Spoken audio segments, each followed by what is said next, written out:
The last major feature we need to add into our application is the ability to delete a snippet. Whenever a user clicks on this button, I want to delete the snippet they are looking at and then navigate them back to the main list of snippets. Let's get started by first creating a brand new server action. All right, so back inside my editor, I'll find the actions index.ts file. Inside here, I will export async function. I'm going to call this delete snippet because, well, it's going to delete a snippet. I'm then going to assume that this will be called with some ID. And that's going to be the ID of the snippet I want to delete.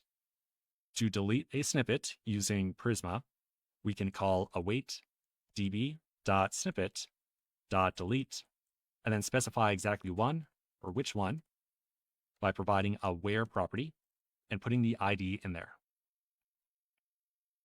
Then after that, we want to redirect the user back to the main page of our application. Okay, so that should be it. Next up, we want to call this server action whenever a user clicks on that delete button, which we placed in the app snippets ID page.tsx file. So here's our snippet show page right here. If we look up at the top, looks like we have not yet imported our server action file. So I'm going to make sure I import that.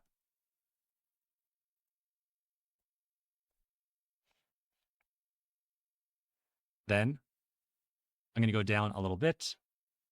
I'm going to find the button we had put in here ahead of time. I'm going to wrap that with a form. And we're going to assign an action prop of actions.delete snippet. Now there's just one little issue here. When we call delete snippet the way we just defined it, we expect it to receive an ID that is a number, but we're using it inside of a form. When you add a server action like this directly to a form, the assumption is that it's going to be called with that form data argument. But we can use that same technique we just learned about with the bind function inside of client components to kind of preload the arguments into our server action. So here's what we're going to do. Right above the return statement, I'll define delete snippet action to be actions.delete snippet, and I'm going to bind null with snippet.id. So now once again, I've got a kind of preloaded version of my server action function. Whenever I call this, I'm going to run delete snippet with that ID right there as the first argument. So now I can take this server action down to the form and assign it to the action prop like so. All right, let's save this and do a quick test.